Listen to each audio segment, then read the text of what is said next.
በነጋታው ለፖሊስ ጥቆማ ይደርሳል። ጥቆማው ተጠርጣሪው አየር ጤና በሚባል አካባቢ መታየቱን የሚገልጽ ነው። የፖሊስ አባላቱም ወደ ስፍራው ያቀናሉ። ተጠርጣሪው ታይቷል ወደ ተባለበት ቦታ ቢያቀኑም በስፍራው ላይ አልነበረም።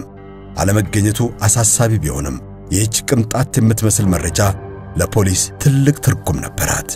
ይህም የተጠርጣሪውን ከአካባቢው ብዙ ማለበራቅና እዚሁ ከተማ ላይ እንደሚገኝ ማወቅ ብዙ ድካም የሚያቀል መረጃ ተደርጎ ይወሰዳልና ነው።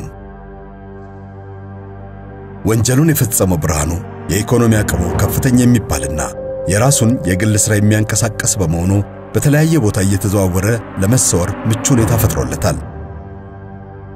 ተጠርጣሪው ቀን የሚውልበት ቦታ የተለያየ ሲሆን ማታ ማታ ግን 24 የተባለው አካባቢ በተከራየው አፓርትማ ውስጥ እንደሚያደር ሌላ መረጃ ይደርሳቸዋል። ሲነጋ የተለመደ የቀን ሽሽቱን ይጀምራል። ከዚያም በተጨማሪ የመኪናው ታርጋ ቁጥር እንዳይታይ ለማድረግ በፌስታልና በጨርቅ ቁጥሮቹን በመሸፈን መሸሸጉን ይቀጥላል። ከዚህም አለፍ ሲል የሚታወቅበትን የመኪና ታርጋ ቁጥርና ቀለም ሊያስይዘው ስለሚችል የተለያዩ መኪናዎችና ታርጋዎችን በማቀያየር ማሳሳቱን ተያይዞታል። ማታ ወደ ተከራየው ቤት ገብቶ ይሸሸጋል። ለሊት መጥቶ እንደሚገባ መረጃ ደረሰ። ለሊት እየመጣ ያድራል። ለሊት ንጋት ላይ ተነስቶ ይሄዳል። ቀን ግን የት እንደሚውል አይታወቅም። የመኪና ሰሌዳም እንዳያያዝበት በተለያዩ ነገሮች ሰሌዳውን እየሸፈነ ይገባል ይወጣል። ማን እንደሚገባ እንደሚወጣ የአካባቢው ህብረተሰብም ሆነ መረጃ ሰጪ ኢንፎርማተሮቻችን አላወቁ። ድርጊቱን ከፈጸመ በኋላ በናፍቆት የሚያያቸው ፎቶዎች አሁን ጸጸት ጥለውበታል። በስስት ይመለከታቸው በነበሩት ቤተሰቦቹ ላይ ያደረሰው ጉዳት ከፍተኛ ቁጭት አሳድሮበታል። የድርጊቱ ጸጸት ራሱን የቻለና ካደረሰው ጉዳት በላይ ሊሸከመው የሚከብደው ስቃይ ውስጥ እንዲገባ አድርጎታል። ለምን አደረኩት በሚሉ ጥያቄዎች መብሰልሰሉን ተያይዞታል። ፖሊስ የክትትል ስራውን አጠናክሮ ቀጥሏል። ግን ተጠርጣሪው አሁንም እዚህ ነው ከሚለው ድምዳሜ ላይ መድረስ አልተቻለም። ታይቶባቸዋል ወደ ተባሉት ስፍራዎች እየተዘዋወረ መጠየቁን ይቀጥላል። ቢሆንም የክትትል አባላቱ ያሰባሰቡትም ሆነ ለጥቆማ ይተባበራሉ ከሚባሉት ሰዎች የተገኘው መረጃ እምብዛም ነው። በከተማዋ ውስጥ በነጻነት የሚንቀሳቀሰው ወንጀለኛ በፖሊስ እጅ አለመግባቱ ከሁሉም አቅጣጫ የሱን መያዝ የሚጠባበቁትን ሁሉ እልህ እያስጨረሰ መጥቷል። ይህ መሐሌት ላይ የተፈጸመው ድርጊት በማንኛውም ቤተሰብ ላይ ቢፈጸም ወይም በራስ ላይ ቢደርስ ለመሸከም ይከብዳል። የጉዳቱ ሰለባ ከመሆን በላይ ፍትህን በፍጥነት አለማግኘት የበለጠ ቁጣ የሚያስነሳ ነው። ይህ ደግሞ አንዳንድ ጊዜ ሁኔታዎች መልካቸውን እንዲቀይሩ የሚያደርጉና ወደ ተሳሳተ ውሳኔ የሚያስገቡ ነገሮች ሊፈጥሩ ከሚችሉ ምክንያቶች አንዱ ሊሆን ይችላል። ግን ለማንም የሚበጀው በሕግ የበላይነት ማመንና በትዕግስት መጠበቁ ነው። አለዚያ ያው ሌላኛው ወገን በሄደበት የተሳሳተ መንገድ መሄድ ይሆናል። በመጨረሻም መስከረም 30 2010 ዓመተ ምህረት ተጠርጣሪው በተለመደው መንገድ አሳቻ ጊዜ ጠብቆ ወደ መሸሸጊያው ሊገባ ሲል በአካባቢው መረጃ እንዲያቀብሉ የተቀመጡ ሰዎች ለፖሊስ ጥቆማቸውን ይሰጣሉ። የፖሊስ አባላትም ተጠርጣሪውን ለመያዝ በፍጥነት ወደ ስፍራው ይንቀሳቀሳሉ። በዚያ ሰዓት ተጠርጣሪው ገና በቤቱ መድረሱ ነበር።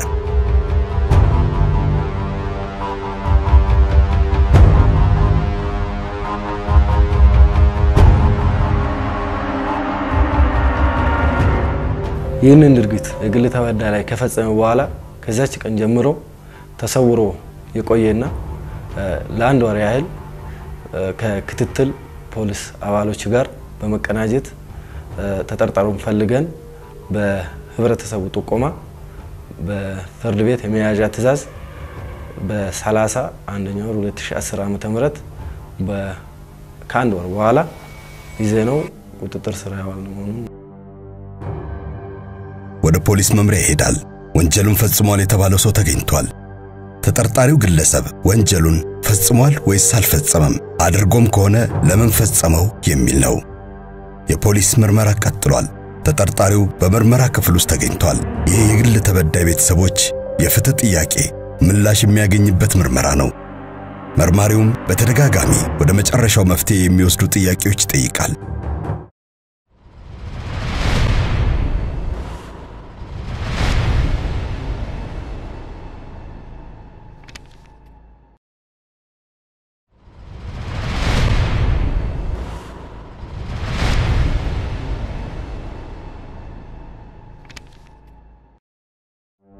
ድርጊቱን ፈጽመሃል የሚለው የመጀመሪያ ጥያቄ ሆኖ የቀረበለት ተጠርጣሪ ያለማንም አስገዳጅነት በጸጸት ነበር እውነተኛውን ቃል ለመስጠት ዝግጁ መሆኑን የገለጸው። ተጠርጣሪውም በሚወዳት ሚስቱ ላይ በስሜት መነሳሳት የፈጠረበት የማይገባ ድርጊት እረፍት እንደነሳው ልጁን በማጣቱ እንደተረበሸና እንዳዘነ በመግለጽ ጥፋቱን አምኖ ለፖሊስ ቃሉን በመስጠት የአእምሮን ሰላም ለማግኘት እንደወሰነ ይገልጻል። ተከሳሹ ፈጽሞ የማይገባ ነገር መፈጸሙን ዘግይቶ መረዳቱ ዋጋ ያስከፈለው ነው። ምናልባትም ሌሊቱን ያሳለፈው አዳር ብዙ ነገር አስተምሮታል። ብርሃኑና ማህሌት በትዳር ሕይወት ለ5 ዓመታት ቆይተዋል። በዚህ ትዳር አንዲት ሴት ልጅ ማፍራት ችለዋል። ይህ ደግሞ ደስታውን እጥፍ ድርብ በማድረግ የተሻለ ጥንካሬ ለትዳሩ ሰጥቶታል። ግን የማህሌት የሥራ ጸባይ ቤተሰቧ ላይ ክፍተት መፍጠሩ አልቀረም። የቤትና የልጅ መንከባከብ ኃላፊነት በአባወራው ብርሃኑ ላይ ይወድቃል። ጊዜያት መጥተው ባለፉ ቁጥር ግን ኃላፊነቱና መራራቁ ይበልጥ እየከበዱትና በሚካሄዱት ነገሮች ተጽዕኖ እየተፈጠረ መምጣት ጀምሯል። በዚህም አንዳንድ አለመግባባቶች የሚፈጠሩ ቢሆንም ጠንከር ያለ ጸብ የሚያስከትሉ አልነበሩም። የሚስቱ ቁንጅና ለእርሱ ኩራት ከመሆን ይልቅ ስጋት እየሆነበት መጥቷል። በሰበብ አስባቡ መጨቃጨቁ ይቀጥላል። ይህ ሁኔታ ደግሞ እየባሰ ይመጣል። ተጋብተውና ወልደው በሚኖሩ ባለትዳሮች መካከል አለመተማመን የፈጠረ አጋጣሚ ይሆንና በግንኙነት ላይ እንቅፋት ያስከትላል። ይህ በትዳራቸው መካከል የተፈጠረ ክፍተት አለመግባባቱን እያሳደገው፣ በተጨማሪም ብርሃኑ ውስጥ የብስጭትና የእልህ መንፈስ እየተፈጠረ መምጣት ይጀምራል። ወዳልተፈለገ ሁኔታ ውስጥ እንዲገባ ያደርጉታል። እናም ነገሮች በዚሁ ይቀጥላሉ። በየደቂቃው አለመግባባቱ በጠነከረ ቁጥር የብርሃኑም ቅናት ያለመጠን እያደገ ይመጣል። ማህሌት በዚህ የሰላም ማጣት መቀጠል አልፈለገችም። በተለያየ መንገድ በትዕግስት እንዲቀጥል ስታደርገው የነበረው ትዳር ቢሆንም የሁኔታዎች እየከፉ መምጣት የመጨረሻ ውሳኔ ላይ እንድትደርስ ያስገድዳታል። ትዳሯን ለመጠበቅ ያደረገቻቸው ሙከራዎች ሁሉ ውጤት አልባ ይሆናሉ። እናም ይህ ሁኔታ በመሃል ለነበረችው ሕፃን ሲባል አንድ መፍትሄ ላይ መድረስ ነበረበት፤ መለያየት። ከሄደችበት የውጭ አገር ጉዞ መልስ የዚህ ትዳር መቋጫ እንዲሆን ፍቺን መርጣለች። ሆኖም በመሃል የተፈጠረችው የአብራካቸው ከፋይ የሆነች አንዲት ልጅ ዕጣ ፈንታ ያሳስባታል። በሽምግልናና በማህበራዊ ሕይወት ውስጥ የሚደረጉ ሁሉንም ድርድሮችና እርቅ ሞክራለች። ይህም ያመጣው መፍትሄ አልነበረም። ስለዚህም ቀጣይ ውሳኔ መውሰድ አስፈልጓል። በድርድርና ሽምግልና ያልተፈታው አለመግባባት ቀጥሎ በሕጋዊ መንገድ ወደ ፍርድ ቤት ያቀናል። በፍርድ ቤትም ጉዳዩ ታይቶ የሰማንያቸው ውል ተቀዶ ተለያይተው እንዲኖሩ ይሆናል። በፍርድ ቤት ውሳኔም ያላቸውን ንብረት ይካፈላሉ። እንዲሁም ልጅቷ ከ18 ዓመት በታች በመሆኗ ከእናቷ ጋር እንድትሆን ሕጉ በሚያዘው መሰረት ይፈረድላታል። ወይዘሮ ማህሌትና አቶ ብርሃኑ የነበራቸው የትዳር ዘመን በዚህ ይቋጫል። እውነቱን አምኖ መቀበል ያልፈለገው ተከሳሹ ብርሃኑ በሕጋዊ መንገድ በተደረገው የንብረት ክፍፍልና የፍርድ ቤት ውሳኔ ደስተኛ አልነበረም። ይህ ሁሉ እንዲሆን የተደረገው በማህሌት አልፈልግም ባይነት በመሆኑ የበለጠ ንዴትና እልህ ውስጥ ይገባል። ቀስ በቀስም በውስጡ እያደገበት ይመጣል። አሁን ሁሉም ነገር ተለዋውጧል። ሁለቱም በአዲስ መንገድ ሕይወታቸውን ጀምረዋል። ነገር ግን ይህንን የብቸኝነት ሕይወት ብርሃኑ ለመቀበል ይከብደዋል። ለዚህም መፍትሄው ቤተሰቡን በድጋሚ መልሶ ማግኘት ነው። ግን ይህንን ለማድረግ የቀድሞ ባለቤቱን ማግኘት አልቻለም። ያለው ብቸኛ አማራጭ በተደጋጋሚ ስልክ መደወል ነበር።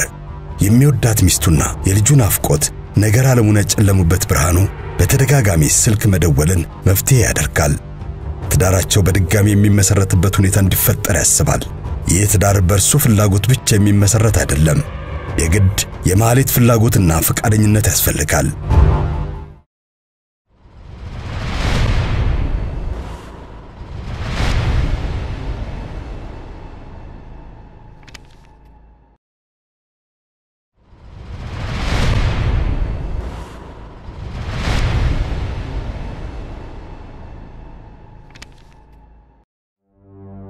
የማህሌት ስልክ ሀገር ውስጥ በመትሆንበት ጊዜ እየጠራ አይነሳም። ወደ ተለያዩ ሀገሮች በረራ ሲኖርባት ከአገልግሎት መስጫ ውጭ መሆኑ ንዴቱን ያመጣዋል። ከዚህ በላይ ምንም ማድረግ እንደማይችል በማሰብ ንዴቱን በራስ ውስጥ እየሸሸገ በመኖር ቀናት ያልፋሉ። መኖሪያ ቤት ሲገባ የልጁና የሚስቱን ፎቶ ሲያይ ይረበሻል። በፎቶዎቹ ውስጥ የጸጸትና የናፍቆት ስሜቶቹ እየተፈራረቁ የብቸኝነት ህይወቱን ከባድ የናፍቆቱን ብዛት ልክ ደግሞ ከቁጥጥር ውጭ እንዲሆን ያደርጉበታል። የማህሌት ነፃነት ማጣት ሳያሳስበው መደወል ሲያስፈልገው ይደውላል። ስልኩ ማለመነሳቱን ይቀጥላል። ቀናት በሄዱ ቁጥር እልህ በውስጡ እያደገ የቅናት ስሜት በመላ አካላቱ ውስጥ እየተሰራጨ ይመጣል። እናም የቀድሞውን ፍቅርና ቤተሰቡን የመመለስ ፍላጎት በውስጡ ቢኖርም ምንም ማድረግ ባለመቻሉ ተስፋ ቆርጦ ይቀመጣል። በፍለጋ የማግኘት ተስፋውን እርግፍ አድርጎ ይተወዋል። ዛሬ ብርሃኑ አንድ ነገር ማድረግ እንዳለበት ወስኗል። በቀድሞ ባለቤቱ መገፋቱ በየጊዜው ውስጣዊ እሱነቱን እየቀየረው የቅናት ስሜት በውስጡ እያደገ መሆኑ ተሰምቶታል። ስልኩን በማንሳት ይደውላል። እንደተለመደው ስልኩ አይነሳም። በድጋሚ ይደውላል። ከሰዓቱ መንጎድ በቀር ለስልኩ ጥሪ ምላሽ አላገኘም። ሰዓቱ በገፋ ቁጥር የብርሃኑ መቁነጥነጥ ይጨምራል። ምን ቢያደርግ እንደሚሻለው ማሰብ እየተሳነው ሰውነቱ ራሱን እንዳይቆጣጠር እያደረገው በእልህ በመነሳት ቤቱን ለቆ ይወጣል። ሐሳቡ ልቦናው ወደ ፈቀደለትና ውስጡ አላርፍ ወዳለበት ለመሄድ ወደ ወሰነው ቤት ያመራል። እዚህ ደግሞ ማህሌት ከቤተሰቧ ጋር የረፍት ቀኗን በደስታ በማሳለፍ ላይ ነች። የለመደችው ቢሆንም በተለየ መልኩ የደስታዋን ጊዜ የሚበጠበጥ የስልክ ጥሪ ከቀኑ 10 ሰዓት ጀምሮ ያንቃጭልባታል። ይህንን ጥሪ ግን መመለስ የሚያስፈልጋት አልነበረም። ምክንያቱም በተደጋጋሚ ጊዜያት ብርሃኑ ስልክ ይደውልላታል። ለእርሷ የሚደውልበት ምክንያት ተመሳሳይ ነው።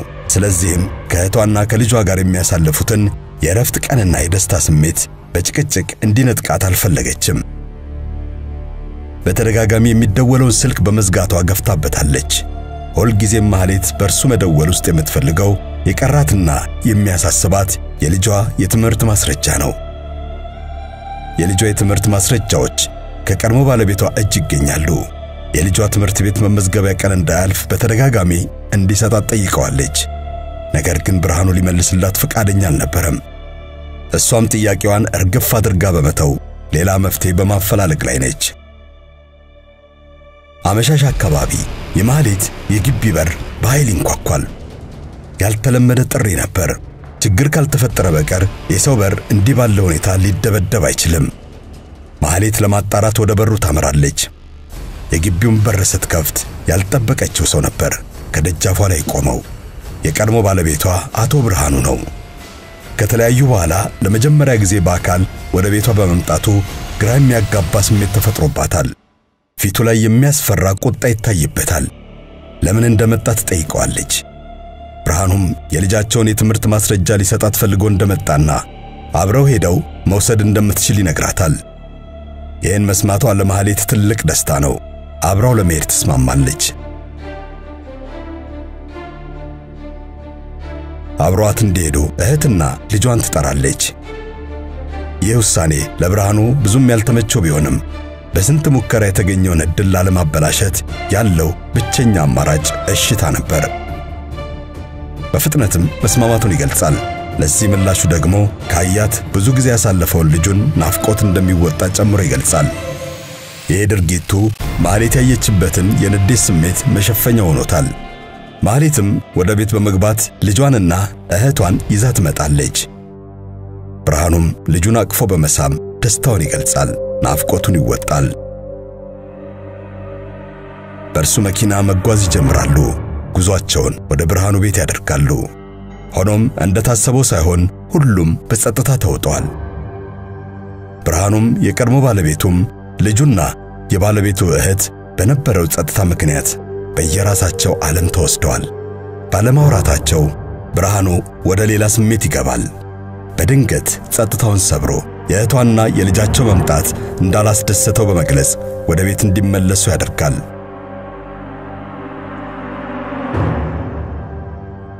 የማህሌትና የብርሃኑ ጉዞም ብቻቸውን በመሆን ይቀጥላል።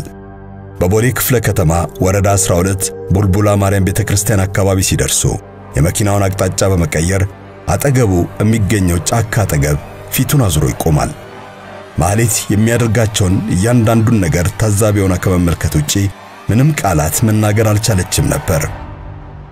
አቅጣጫውን የቀየረው መኪና ሲቆም ግን ውስጧ በፍርሃት ይሞላል።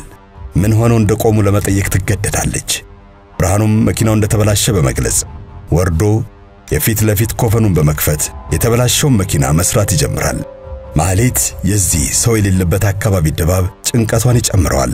መኪናው ተበላሽቶ መፍትሄ እስከሚያገኝ እየጓጓች ውስጥ ሆና መጠበቅ ጀምራለች። ካፍታ በኋላ ብርሃኑ የማህሌትን እርዳታ በመፈለግ የሾፌሩ መቀመጫ ስር የሚገኘውን ካቻቢቴ እንድታቀብለው ይጠይቃታል። ማህሌትም የሾፌሩ ወንበር ስር የሚገኘውን ብሎም መፍቻ ለማቀበል ዝቅ ስትል ፊቷ ላይ አንድ ነገር ያርፍባታል። ከባድ ቃጠሎ። አሁን የተፈጸመባት ድርጊት ያልጠበቀችው ግን ስትፈራው የቆየችው ነበር። ይህን ስጋት ሁለቱም እሱም እሷም በሕይወታቸው ሊረሱት የማይችሉትና መቼም የማይመልሱት መጥፎ አጋጣሚ ትቶባቸው አልፏል። ለዚህ ድርጊት ተጠርጣሪው ወንጀሉን ስለመፈጸሙ የእምነት ቃሉን ሰጥቷል።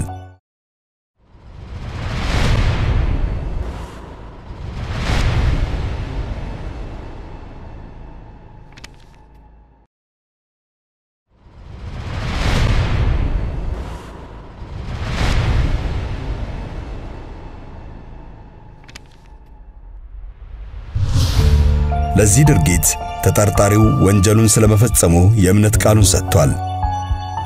ከፍቻቸውም በኋላ በሁለቱም ስም ከባንክ የተበደሩት ከፍተኛ ገንዘብ እንደነበር በተጨማሪ ምክንያትነት ያቀርባል። እሱን አብረው እንዲከፍሉና የእርሷን ድርሻ እንድታዋጣ ቢጠይቃት ፍቃደኛ ለመሆኗን ይጠቅሳል። በሶስተኛም ደረጃ ከፍቻቸው በኋላ ልጁን ማየት እንደከለከለችው ጠቅሶ የእነዚህ ምክንያቶች መደራረብ የራሳቸውን ተጽዕኖ በማሳደር ድርጊቱን እንዲፈጽም እንዳስገደዱት ለፖሊስ ቃሉን ይሰጣል። ጥቃቱ የተፈጸመው በአሲድ እንደሆነ ከግል ተበዳይና ከቤተሰቦቿ የተገኘው የምስክርነት ቃል የሚያስረዳ ሲሆን ይህ መላምት ከሕክምናው ከተገኘው የምርመራ ውጤት የተለየ ነበር። መርማሪው ጥያቄውን በመድገም ወንጀሉ በምን እንደተፈጸመ እንዲያስረዳው ይጠይቃል። ተከሳሹ ግን ወንጀሉን ፖሊስ እንደሚገምተው ወይ ደግሞ የግል ተበዳይ የቀድሞ ሚስቱ እንደሚሉት አይደለም። ለፖሊስ ቀጣዩ ጥያቄ ታዲያ ይህን ወንጀል እንዴትና በምን ብትፈጽመው ነው የግል ተበዳይ ፊት እንዲህ ሊሆን የቻለው የሚል ጥያቄ ያቀርብለታል። ብርሃኑም ጉዳዩን ሲያስረዳ መኪናው ተበላሽቶ ከቆመ በኋላ መስታወት መጥረጊያ ፎጣ ይዞ ይወርዳል። ከመኪናው ወርዶ የመኪናውን የፊት ኮፈን ይከፍታል። በዚህም ደግሞ የማህሌትን እይታ መጋረድ ችሏል። እሱም መኪና የሚያስተካክል በመምሰል የመኪናውን ራዲያተር ክዳን በፎጣው ይከፍታል።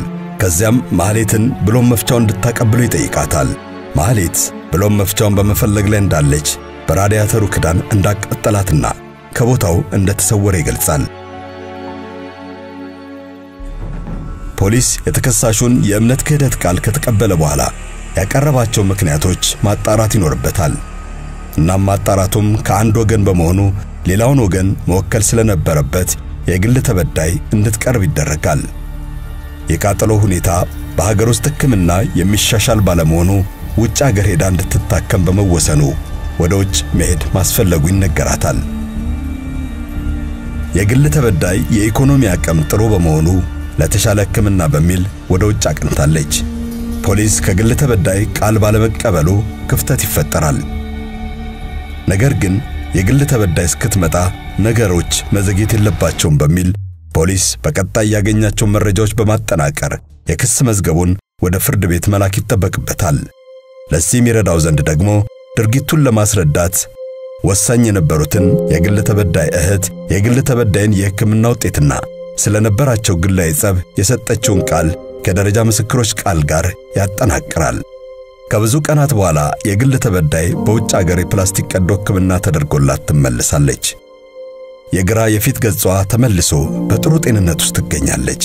ነገር ግን እንደዚህ አይነት የሴቶች ጥቃት ጊዜና ወቅቶች እየተቀየሩ በመጡ ቁጥር እየጨመሩ ሄደዋል። ጥያቄው የእነዚህ ጥቃቶች ማብቂያ መቼ ነው የሚለው ነው።